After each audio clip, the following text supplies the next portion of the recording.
IT-паркта махсус хәрби операцияда катнашучылар, хөкүмәт вәкилләре, кино белгечләре, режиссерлар, журналистлар җыелган «Время героев» дип аталучы беренче халыкара документаль кино фестивалендә СВО геройлары турында 15 фильм күрсәтелә.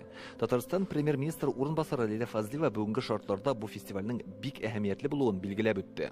Именно документальное кино, как правило, показывает... Нәкъ менә документаль кино шын барлыкны, батырларны, илне данлаучыларны күрсәтә. Аларны карап, безнең илебезгә карата мөнәсәбәт барлыкка килә. Формируют мнение об этой стране.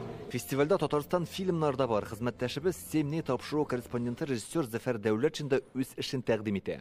Минем максатым шул иде, кешеләр турында сөйләргә. Тормыш турында шул безнең егетләрнең тормышларын турында, безнең республикадан анда ярдәм итүләре турында.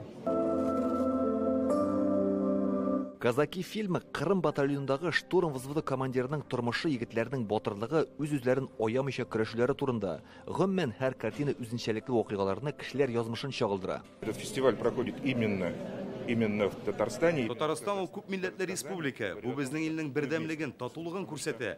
Без бер-беребезгә теләктәшлек белдерәбез.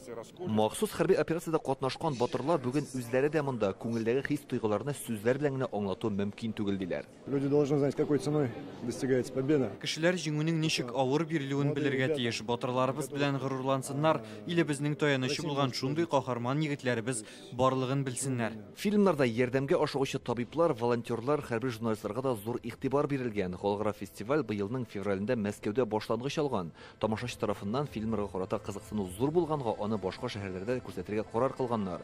Казанда ул 27 июльгә кадәр бара. Фестивальне ел дәвамында Россиянең башка шәһәрләрендә дә оештырырга ниятлиләр. Илдар Сафиуллин, Вадим Илларионов, Яңа гасыр каналы.